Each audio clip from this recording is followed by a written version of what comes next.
పొంగులేటిని revenue శాఖ నుంచి బర్తరఫ్ చేసే దమ్మున్నదా? ఇప్పుడు కొండా సురేఖ మొత్తం అవినీతి చేస్తుందని చెప్పి మరి కొండా సురేఖ ఓఎస్డీని అరెస్ట్ చేయడానికి పోలీసులను పంపించారు కదా, మస్తు దమ్మున్నది మీకు.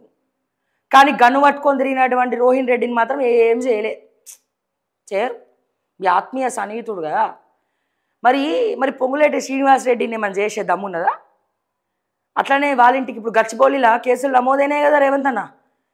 గచ్చిబౌలిలో మన డీజీపీ శివధర్ రెడ్డి గారికి అడుగుతా ఉన్నా, ఇంటెలిజెన్స్ చీఫ్ విజయ్ కుమార్ గారికి చెప్తా ఉన్నా, ఇప్పుడు ఈ ఏమంటారు మన కొండా సురేఖ ఇంటికి పోలీసులను పంపించినట్టు పొంగులేటి ఇంటికి కూడా పంపించండి మీకు దమ్ములు ఉంటే. అలా కొడుకుని తీసుకొచ్చి అరెస్ట్ చేయమని చెప్పండి పోలీసు వాళ్ళకి. వాళ్ళ కొడుకుని తీసుకొచ్చి పొంగులేటి శ్రీనివాస్ రెడ్డి ఇంటికి పోయి వాళ్ళ కొడుకుని తీసుకొచ్చి అరెస్ట్ చేయమని చెప్పండి దమ్ములు ఉంటే మీకు. చెప్పాలి రేవంత్ అన్న. పొంగులేటి శ్రీనివాస్ రెడ్డిని టచ్ చేసే దమ్ము ఉందా? వాళ్ళ ఇంటికి వచ్చి అరెస్టులు చేసే దమ్ములు ఉన్నాయా పొంగులేటి శ్రీనివాస్ రెడ్డిని? లేదా వాళ్ళ కొడుకుని? ఇప్పుడు అక్కడ అప్పనంగా దోచుకత్తినాడు కేసులు నమోదైనాయి కదా, మరి ఏం చేద్దాం అనుకుంటున్నారు? క్యాబినెట్లోకి వెళ్ళి తీసేస్తారా? ఏం చేస్తారు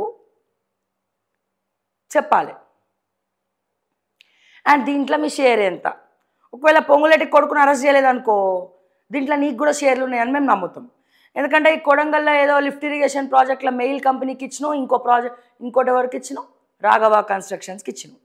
టెండర్ వేసినారా? చట్టబద్ధత ఉన్నదా దానికి? రాజ్యాంగబద్ధంగానే టెండర్లు వేసి తీసుకున్నారా? ఇక తూర్పు తిరిగి దండం పెట్టుకోండి. ఇక మీ దిక్కు తూర్పుకు తిరిగి దండం పెట్టుకోండి తూర్పున.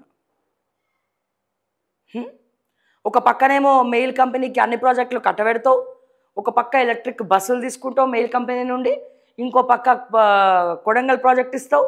మళ్ళా ఇదే కాళేశ్వరంలో మెయిల్ కంపెనీ వాడు సూత్రధారు ఉంటాడు, పాత్రధారు ఉంటావు, వాడిని టచ్ కూడా చేయవు, ఆ మెయిల్ కంపెనీని టచ్ కూడా చేయవు.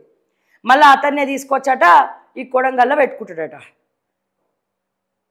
అసలు మంత్రుల కంపెనీలకు సంబంధించినటువంటి టెండర్లే గవర్నమెంట్లో మంత్రులుగా కానీ రాజకీయ నాయకులుగా ఉంటే వాళ్ళకి ఎటువంటి టెండర్లు వాళ్ళ కంపెనీలు ఉంటే కనుక ఇవ్వడానికి వీల్లేదు అని చెప్పి ఒక జీవో తీసుకురానికి దమ్ముంటే చెప్తా. పెట్టు, అసెంబ్లీలో తీర్మానం పెట్టు. ఇప్పుడు పార్లమెంట్లోని కాంగ్రెస్ మంత్రుల్ని కాంగ్రెస్ ఎంపీలని బీజేపీ ఎంపీలని మాట్లాడమని చెప్పండి.